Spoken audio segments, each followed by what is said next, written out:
everyone, it's Renee with Delaney Jane Cards. Welcome back to my channel.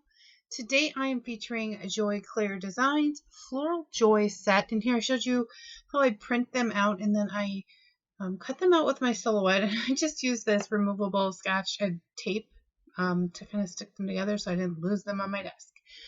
Now there are some pros and cons to digital images.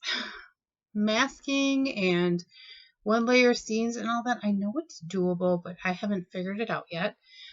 But the pros to this is I can make those images any size I want, which is super cool. So before we get started, I pulled out my hex chart and I decided how I wanted to color these. I wanted something kind of non-traditional. I wanted a nice, rich, deep color. I wanted this card to feel warm and inviting, and I wanted it to be something that you'd want to display if you received it. So I decided to color these, I think they're 9-petal flowers, not sure what they would exactly be, but I decided to color these in the E70 family, which is a cooler gray, but you do get a rich look from them. And then I'm going to pair it with some sapphire blue cardstock, and you get this really rich look, and well, I like it. So you'll have to let me know what you think. One of the other ways that I add like interest to a card besides color is what dyes I use to add details to the edges, to add stitching, how many layers I'm going to use, what type of cardstock. Like today on this card, I used some satin cardstock, so it's not shiny like a mirror, but it's not flat like regular traditional cardstock either. So all those things together, oh, and I added a little bit of foil too. All those things together make a complete card in my mind. You know, there's all these extra details. I mean, a single layer, flat, crisp, clean card is fun, and I like making those too. But sometimes I like to add all the bells and whistles, as Tina from Cards and Coffee Time would say, and I like to kind of go overboard and just make something that would make me happy if it was sitting on my mantle. And that's how we got to this card.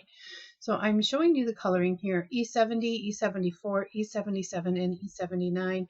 And you can see how it went from this really cool toned color. Well, I also brought in the E70. You can see how it goes from a really cool tone color to a really deep, dark, rich brown. That E79 is one of the darkest Copic colors, excluding the grays, that there is, as far as I know. And it adds so much depth and dimension to the image. So I colored all the flowers with that same brown combination, and then I colored the leaves here with this combination. I pulled out the G40 and I filled in all of these larger leaves. I see that there's like two kinds of leaves. One's more like a fern, the other one is these larger kind of teardrop shaped leaves. So I filled those in with the G40 just so I could decide what was going to be this green tone, because when I'm looking at an image like this, sometimes I don't always know what is the foliage. So E40, E43, and I just am adding this to the darker places where the leaf would bend in. And then here's E46, so all in the same family, just getting gradually darker, adding my shading. So I did go lightest to darkest, and I will go back. But like I said, this time I did fill in the leaves. A lot of times you'll find when I'm coloring florals, when I get to the foliage, I will fill them in with the lightest color just so I can tell what's what. Sometimes it's easier for me to do that. If I color in the wrong place, I can always push that color with the colorless blender where it's supposed to go, or I can try. So then I did bring in the G85 just for some additional depth. The G46 was getting me dark, but not dark enough because I had those rich tones in the flowers. So here I was just kind of sloppily blending that out, making sure that I had depth and dimension to those leaves. And I thought, boy, this is really looking nice and rich. I like the brown flowers. I've seen brown flowers before. Usually they're like sunflowers and they're more fall colors. but I thought that these would be really kind of pretty done in brown. For the like fern kind of things that are sticking out, I just used the G46 in the very tip of my marker, and I filled them in so that I didn't have to do anything else with them. It made life super easy. And there's these berries here too, and I decided instead of doing them red or pink or yellow or orange, that I would be kind of odd and do them blue. I thought that the blue, this B90 group in particular, works really well with the E70 series. And I thought that they also played really nicely with the E40s. So we have E40, or G40, I'm sorry, G40, E70, B90. They go really well together. So if you're looking for kind of a go-to brown green blue combination, there it is. I did pull in the Y26 for the centers of the flowers, kind of unnecessary because I do go back and I will add a foil to them. Now here I was showing you all of the flowers, and this one here didn't quite blend the way I really wanted it to. The other ones blended much nicer, so I just fixed that up really quick. And I do like the end result there. I think that it turned out really nice. And I could have left them like this, but I did end up foiling the centers. So here I'm pulling in my cardstocks. I pulled this chocolate brown and this blue sapphire kind of satin finish, and then a Gina Marie die. I wanted this really pretty edge on the die, and I kind of conserved my paper there. I ran that through my die cut machine, and then I lined up this die from the MFT Dynamics. It's Blueprints 2. It's an old die. It's actually a frame, but I just really wanted that oval shape. It very much resembles the Gina Marie die there. Sometimes ovals are really hard for me. I like them, don't get me wrong, but all ovals are not drawn the same. They have different curves, and sometimes you can't line things up and make a frame like this. So that one did work for me, and I ended up with a frame and a center oval that I just slipped back in my pocket with the rest of the cardstock. So I poked all these out. This die cuts really beautifully, and I could have used my Spellbinders like brushy tool thing to push out all the pieces. It just was fast and easy for me to do this, and I didn't have them all over there kind of in a pile there, which is kind of nice. And all the tape that I use for my dies is Scotch repositionable tape, the same stuff I used to hold all of my die cut pieces together once I had them all cut with my silhouette. I am loving that stuff. I've been using it for several months. I would encourage you to give it a shot. And then I stacked up 2 of the white dies. I just cut out the big Gina Marie die so that I could add some dimension. And then the scallop die is also a Gina Marie die. I cut that chocolate brown out with that and then layered it over top of some sapphire blue. Then I thought, well, this brown panel is kind of boring. So I pulled in this stencil here. This is from Pink and Maine. It was in one of their card kits. It's got 3 different kinds of confetti.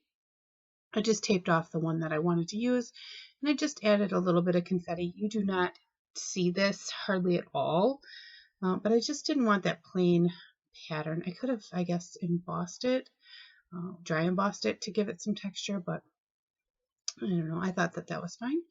And then I added this Scrap Perfect Best Glue Ever to the centers of the flowers. One nice thing about this glue is it dries tacky, so it's really good for foiling. So after it does dry clear, I will foil this for you. And so it kind of adds that shimmer like the sapphire cardstock. So I layered my panels here together, then added my oval to the center of my card panel. And it's kind of busy. I know, but it's not done. So just bear with me here. So I did have like a defect in the shimmer cardstock there, the satin cardstock. So I wanted to make sure I could cover that up with my flowers. So I just flipped everything over. And then here I'm rubbing this foil onto my flowers, and that little spot was not completely dry. So I immediately took my white eraser and just erased it off of there, and then I was able to fix it up. It worked out just fine. It gave me a little bit of a heart attack, because of all that coloring. I didn't want to screw it up. And then I decided how I was going to lay these florals down. I wanted them to just be on the one side of the oval here, just kind of highlighting it. I thought that it would be super pretty to have the florals on the one side and the satin blue cardstock along the other side with that really cool edge detail. I just thought it would be super kind of fun. And then I made sure that it had all the sticky gone. I added a little bit more of the foil where it was still a little sticky. And then I decided on a sentiment, and I had cut all these out with my silhouette, so they're all not like straight panels. They're kind of, they're almost like fussy cut. And I laid down this Psalms Bible verse here. Thought it fit really pretty right in there. And then I thought, man, there has got to be a church lady that I can send this to. It's so pretty. And then I kind of just took my fingers and bent up the edges of the flowers. I added some Spectrum Noir glitter brush pen here to all the blue dots, the berries. And then I will go over them with glossy accents to seal in all of that shimmer. I just thought it was a really good way to finish this card off. So you'll have to let me know, do you like these bold colors? And have you tried digital images lately? I was a no digital image girl. I like my stamps and I like my ink. And recently I have started to use them more because I had a really good friend take the time to kind of teach me how to use my silhouette just a little bit. So that is why you've been seeing more and more of those. So here I pulled out the sequin mix. It has these really big kind of like antique gold sequins and some blue sapphire confetti in there. And that is called Simon Says Stamp a Gala or Gala mix. I think it's so pretty, and it's got some like burgundy and all that in there. I didn't need those colors. I just needed this blue and this gold, and I tucked those in amongst my flowers to add a little more shimmer and shine because why not? So that is my card. Like I said, I'd like to know if you are enjoying, do you enjoy digital images? Are you just a stamps and ink kind of person? And have you checked out Joy Clair stamps? They were recently purchased by a brand new owner, and she's a great person. Her name is Martha, and she does an amazing job with her design team, and she has amazing products. And some of her design team members have designed some of these stamps, and their projects are just stunning and amazing, and they are so talented. I am beyond lucky to be in a group with them. I decided to finish the inside off with another image and a little sentiment. I've been finishing the insides of my cards. Sometimes I show it, sometimes I don't, but I have so far finished them all since the beginning of the year, and that is quite a few considering we are at the end of, well, when I'm doing the voiceover, we are at the end of April, but you will see this May 1st. So we are 5 months into the year, and I have finished the insides of all my cards. I feel like I'm winning. So the inside just says for you. There is another little floral in there. I just quickly colored it with the same color combinations and put my panel on the front of my card. I have thoroughly enjoyed working with Joy Clair Designs. Their stuff is stunning, and out of every stamp set, even the stuff that I'm like, maybe that's not exactly my style, I have found at least one thing that I am drawn to create with. So it's been kind of fun. Anyway, I appreciate you. I appreciate you stopping by, and I love to talk to you in the comments. If you would hit the subscribe button and the notification bell, I would appreciate it. I'd also like to know, again, do you use digital images? Let me know in the comments below, and I will talk to you later. And as I always say, give cards generously. Bye!